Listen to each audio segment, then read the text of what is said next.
Hey, what's up, family? It's Henry here, and I'm excited to welcome you to another episode of the Digital Discipleship Podcast. As you can see, I'm not in the studio today because I want to try something a little bit different. I try to always give you great value and provide a ton of value for you when it comes to the podcast and the episodes that we release. I always want to give you something that you can literally take home, that you can take with you, implement right away, and really see some impact.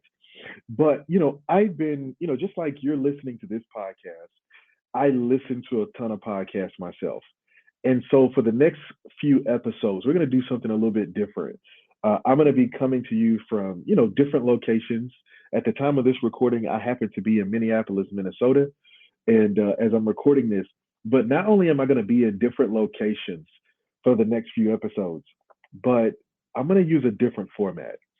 And so rather than just teach you by giving you information, over these next couple of episodes, my goal is to bless you by telling you about my journey, about sharing with you significant milestones in my life and ministry that I hit, that I really discovered to help you kind of understand, number one, what it looks like to discover your own call, but also to help you understand my journey and why I am passionate about the things that I'm passionate about. All right. So let's start here. What better way to kick this off by telling you the story about the exact moment when I knew I was called to ministry, right? I mean, the exact moment that I knew this is what I should be doing with my life. All right. So for those of you who don't know, I grew up pretty much in the church all my life. My mom was a minister of music, had several uncles who are pastors. My grandfather's a bishop. Ministry was just a part of my life, right? I spent the majority of my week, I touched the church for something, whether it's for a church, rehearsal, teachers meeting, prayer meeting, whatever midweek service, whatever it might be, I was always there. And so, oddly enough, I was one of those kids who, when I went into those environments, typically I paid attention, right? And so I'd be there listening, I'd be there paying attention, be really, really trying to glean. And so as I got older, faith was a part of my life and my journey. Now, when I went to college, I had a bit of a struggle time. I felt like for most of my life, I'd been what you would consider a good guy. Just pretty reserved. I did stuff. And I was pretty. I had fun and stuff like that. But I was usually pretty quiet, pretty kind of to myself, whatever it is. Well, when I got to college, man, I really just kind of hit this point where I was just kind of I was fed up of playing that role of, hey man, I got to be the guy who's always buttoned up in life, right? I came to college as a A student, very high on the test, um, was accepted into Ivy League college, all those different things. I was like, I don't want to be that anymore. I want to be an athlete. I want to be a jock. More points if I can be a dumb jock, like that'd be great. And so I remember going through this phase and this period where I so badly wanted to taste and experience like life, what I'm saying, or what I thought was life. This is so weird, but sometimes without realizing it, we covet other people's testimonies. We look at people who made it, who went through all these struggles and came out the other side and like, hey, I'm with Jesus, right? And sometimes in our minds, we're looking at them and going like, yeah, you with Jesus now, but dang, so you really got away with all of that, right? Like grace just covered up everything. Like you really just got to go out there and wild out, right? You traveled the country, doing the most random things you could think of, and yet here you are, safe and sound, right? And so I remember hitting that point where I was like, man, I don't have a testimony, right? Like I'm overdue. Like if I know better, but if I go out here and wild out for a season, God will cover me. Well, I did that. I did that for a period, and thankfully, God did cover me. And conversely, it worked against me when I really was called to become a church planter because I didn't want to do it because I knew everything I'd done. But that's another episode. So fast forward after coming out of college, I'm an athlete. I'm a football player. I'm a college football All-American. Um, After my junior year of college, I set the record for receiving touchdowns in a season. If I leave that year, I'm probably a third, fourth round draft pick because I'm coming from a small school, whatever it is. But I stay in school for another year. Draft stock plummets. have a really tough season. And so I go in this dream chasing football. So I spent about a year going back and forth to different NFL camps, right? I signed with Cincinnati as to go to their rookie mini camp. I don't get signed on there. I go to Kansas City 3 different times.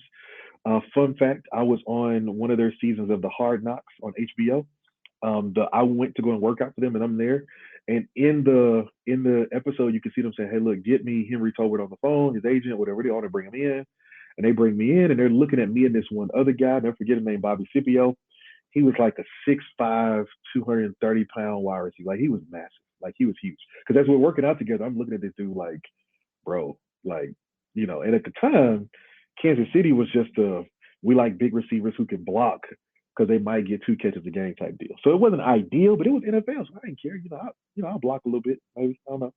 Right. And so, but anyway, the episode we're working out and we go through. I think both he and I go 10 for 10 on our routes and our catches.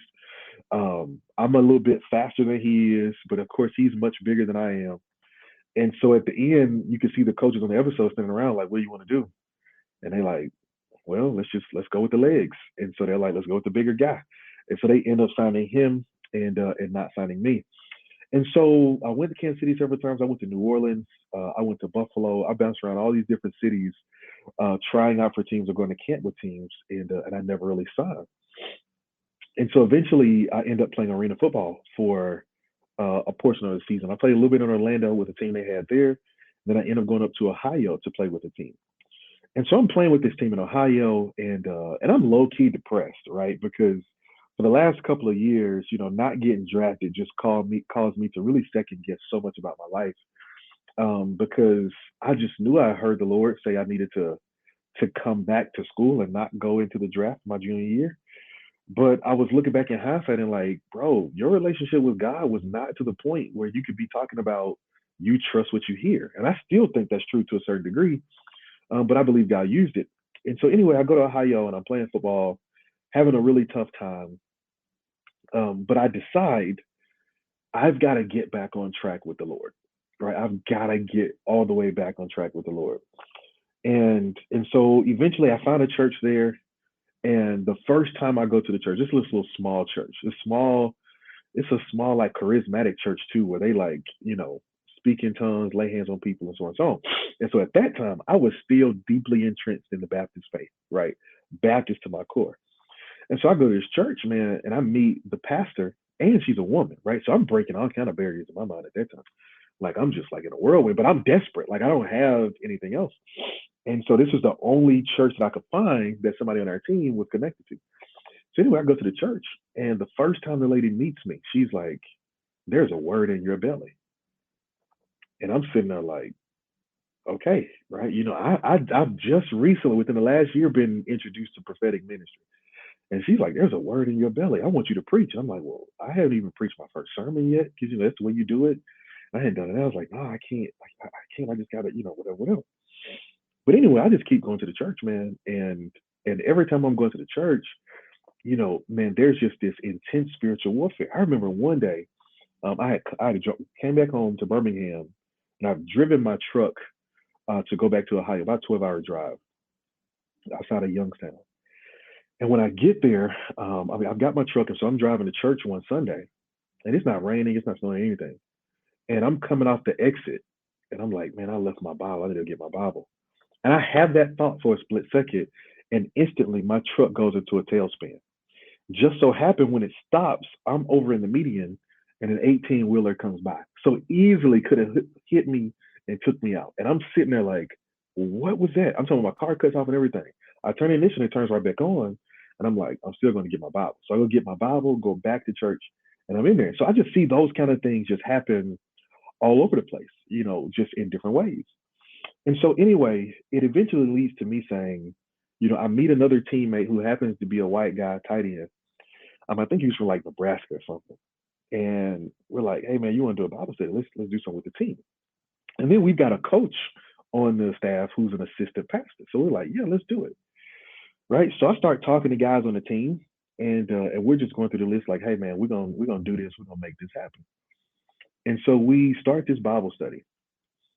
And we start this Bible study. An arena team, I think, if I'm not mistaken, is 22 people, 22 guys on a team. And so I start talking to the guys, telling them what we're going to do. We're going to do this Bible study. We do the first Bible study. 18 guys come to the Bible study, right? And so I'm like blown away. And so I teach the Bible study. We're talking whatever it is, and guys are just kind of like, okay, like, yeah, this is great. And so at that point, my status within the team started to change. Now I'm having a great year. I'm scoring 2, 3 touchdowns a game, so I'm doing well. But my status is changing because now people are seeing me through a different light. But I'm just like, man, look, I'm just trying to get myself together because I ain't in a position to be telling nobody what to do, but I want to get me together. So anyway, I continue to walk through that process. And one day, as a part of this, our deal with Arena Football, because we didn't get paid a whole lot, I think it's something like $250 a week or something like that. But they feed you really well. So they put you up in a house or hotel, whatever it is, and they give you vouchers to eat every day of the week. So you got vouchers to all the local restaurants where you can go and either eat as much as you want or you get a special deal. So one day we're in this restaurant, and it's almost like a Dave and Buster's type restaurant. And it's after a game. We just played a game. We just won. I had a great game. Uh, but I just want to unwind. I just want to chill, right? So catch this story, right? If you're religious, I might mess you up a little bit with this, all right? So I'm like, okay, I'm gonna go to this Dave and Buster's type place, and I'm gonna eat, and I'm gonna just chill because I know some of the teammates are gonna be there, whatever. But I just really want to get away and just go clear my head. So I go to the restaurant. I sit at the table. I never forget. I ordered their steak. I ordered their ribeye with mashed potatoes and broccoli, and I ordered a beer. And so I'm sitting at the bar. I'm eating my steak, drinking my beer, and I'm looking up at the screen. Right, I feel like I'm in a movie because It feels like a scene from a movie as this is happening. And down from me is one of my teammates, and this is one of my teammates who is living the life that I'm now trying to get delivered from because I'm out of my testimony phase. I'm married now. I got a kid. I got another kid on the way, so I'm trying to settle in. And so I'm really starting to. My life is moving in the right direction. There's just something internal where I just feel this urge that there's more. And so I'm sitting there, and this teammate of mine, he has a young lady that he's met, spending time with, right? And so she's sitting on the other side of him. So it's me sitting here on a bar stool. He's sitting about 5 seats down, and she's on the other side of him. And so she kind of leans up and looks down and looks in my direction, right? You know how it is. You're doing your thing. You can tell when somebody's looking at you. I'm just like, just look. Hey, how you doing? You look polite way, but hey, how you doing? Right? I'm eating my steak. So I just keep going. And, they're talking or whatever. I assume I'm just looking up at the screen and I see her lean over again and look at me. And I'm like, why is she, what's up? Like, what are they, what's going on? Like, come on now, what you doing? Right. And so she looks a third time and then they start talking. And I'm like, listen, y'all better not come over here with no indecent proposals, right? Because I don't roll like that. Like, you better stay away from me, right? Y'all better chill. And so, I'm having this thought in my head. And then finally my teammate gets up and he comes over to me. I'm like, Lord, come on, man. Like I'm just trying to, trying to eat my steak and drink my beer. Like what's going on, right? And he says, hey man, this is, he said, my girl over here, she was like she kept looking, man. She was like, she said, there's an aura about you. I was like, an aura. I was like, okay. I was like, what does that mean? She was like, she said, all she said was, you're glowing like there's a halo around you. And I'm like, bro, I'm sitting in a bar drinking beer late on a Saturday night. He's like, there's an aura around you. And I was like, oh wow, thank you. Okay, like thank you. I don't know what to say. And so finally she comes over and she's just like, you're so bright, you're shining. Right. And in my head, I'm like, fam, I'm the darkest person in this room, right? We're in the middle of Ohio, right? But she's like, you're so right. And I was like, wow, okay, thank you, right? Because in my heart, I know she's trying her best to articulate something he doesn't understand. And keep in mind at this point, the Bible character that I'm studying more than anybody else in the world in my life is Moses. And one of the things that I would often pray and ask God is that whenever I walked among his people, that my face would shine as Moses' face shone, when the glory of God was so bright in his face that the people asked him to wear a veil because they couldn't handle the glory that was coming off of him. And and she says, "Hey, look, this is what's it." That still wasn't the moment. Here's when the moment was. That next week, I go back to the team Bible study, right? So the team Bible study, by this point, it started with 18 guys. It's probably down to about 6 or 7 guys. And so we're sitting in there, and guys are asking questions. And in an almost offhanded way, every time I ask a question, I'm just answering. Like, well, hey, well, what is this? And I'm like, what is it? Blah, blah, blah. What does this mean? Blah, blah, blah. What is it? Blah, blah, blah. I'm teaching. And so there's a point where I'm kind of looking down and I look up, and collectively, all the other guys we're sitting in a circle, they're just looking at me. And the big tight end from Nebraska, he said, "Hey man, listen." He said, "We got to be honest with you." He said, "Man, I love you as a teammate." He was like, "What you hear, I know we have a chance to win. We have a chance to go to the playoffs, and we have a chance to really be good." He said, "But it is clear that this is what you're supposed to be doing with your life." Like, even recounting that story is making me emotional.